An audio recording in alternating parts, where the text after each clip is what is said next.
Okay, let's go. Right, now, Annette just asked me a moment or two ago, she said, how long are you going to talk to the audience? I said, about 10. She said, minutes? I said, well, I'm not sure. But thanks all for coming today. Everybody in this room represents somebody special to Steph and Rob. And it's just so good that you could all be with us. People have been asking me about my speech. Have you started it? Have you finished it? And about 3 days ago I realised that when you go onto the word processor and there's a thing called word count, I only had 37 words. So I did what everybody does in moment of distress. I typed into Google best father of the Bardic speech. 85,000. And so I watched some of these on YouTube, and there were some interesting speeches. There was guys dropping microphones, a guy's speech blew away in the wind, a guy forgot his words, another guy couldn't speak at all. And some of the speeches, they weren't very good really. And then I looked at them again and I thought, no they're not, these speeches are perfect. Because every one of those guys was doing something that he'd done all his life for his daughter. He was standing up there to be with her on one of the most important days of her life. And I thought about this and I thought, that's what the father of the bride's speech is about. So, have I started my speech? Yeah. I started it about 30 years ago. And have I finished my speech? No, because it will never end. The father of the bride's speech is about the love that he has for his daughter. And that's something that was the first time you see them. It's here today, and it'll be here forever. But, you know, that to me is what the father of the bride's speech is about. It's about saying, this is the best father of the bride's speech for us. Because it's me and it's you. Okay? Awesome.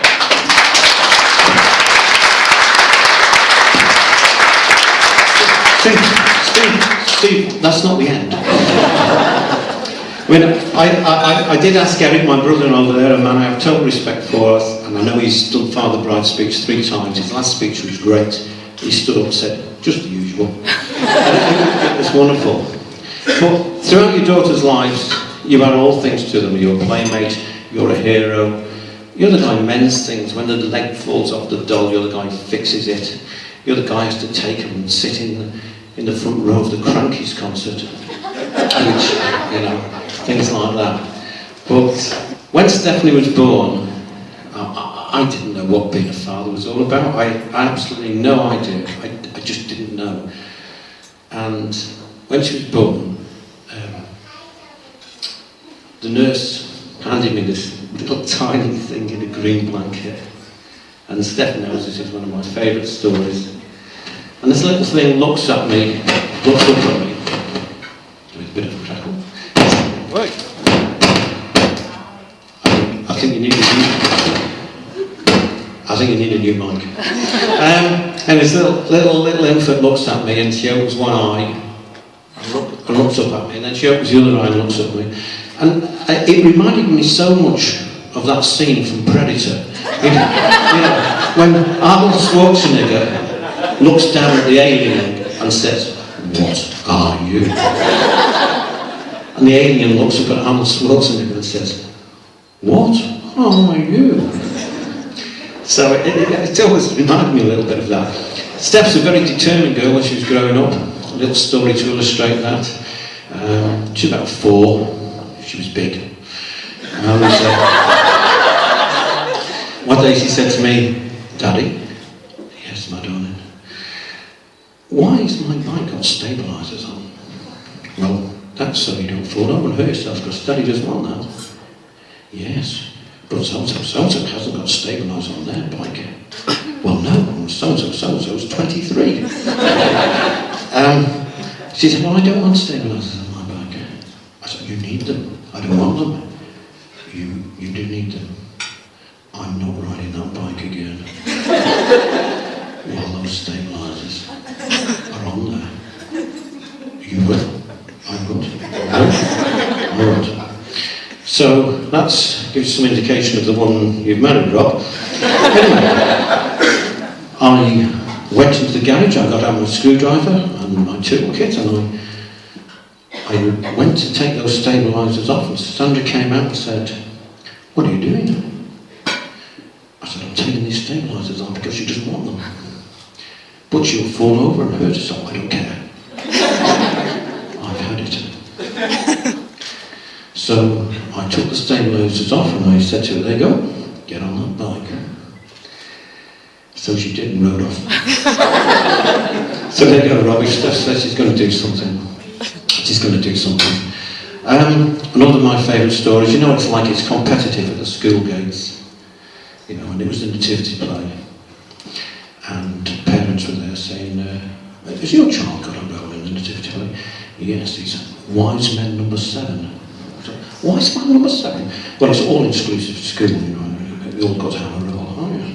And what's your child?" "Shepherd number 12. I think Mike. I think Mark he was a sheep, wasn't he? A donkey, yes, sorry, he was a donkey, yeah. And somebody said to me, "What's your daughter?" And I said, "What? What? Mary." Mary, Mother of God. And then all the parents look at you. Why is your child the Mother of God? I said, "I don't know." So, parental envy can be a little thing. Oh, and I forgot a story I was going to tell you just after she was born in hospital. Sandra and I were sat there, and there's a little bebbly baby in this crib. And the nurse came up to us, "Do you remember, Sandra?" And she said, "Can we borrow your baby, please?" "What, I haven't just got it." "I only had it a day." No, we only want it for 10 minutes. "Well, I'm not too sure about this." And I said, "Why do you want this baby?" And the nurse said, "Well, we've got a lot of paediatric trainees in, and they need to see a baby." I said, "Well, there's lots of them, it's a maternity hospital." And they said, "No, but your baby's perfect." So, take her. And we had a lot of fun growing up, and I know Steph loves her father, and I know she knows I love her. I think the only regret that she doesn't have about her father is that he wasn't murdered by a 6-fingered man. Because when we were growing up, we used to always watch the film The Princess Bride, and that was the theme music that Stephanie came down the aisle to today. And that's a special film for us, and those of you who've seen Princess Bride, there's a Spanish guy with a sword, and he likes saying things like, "My name is Inigo Montoya. You killed my father. I'm here to tell you. I will find the 6-fingered man, and I will come to him and say, I have killed my father." And we used to play this sword game for hours on end.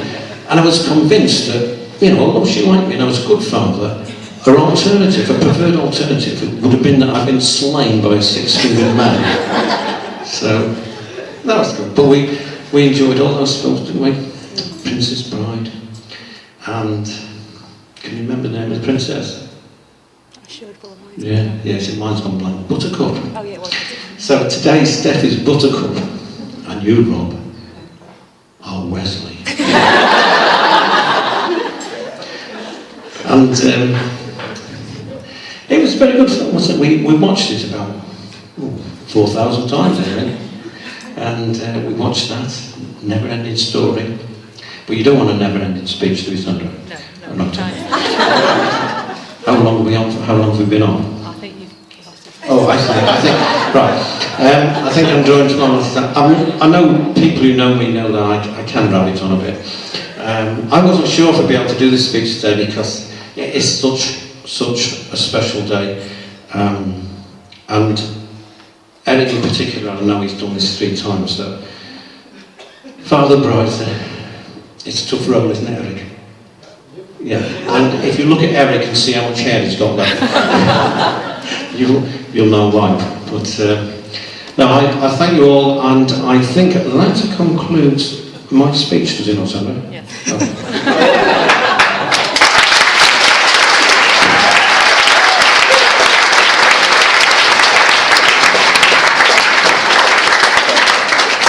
Thank you, Keith. And now, ladies and gentlemen, we have Rob, our group.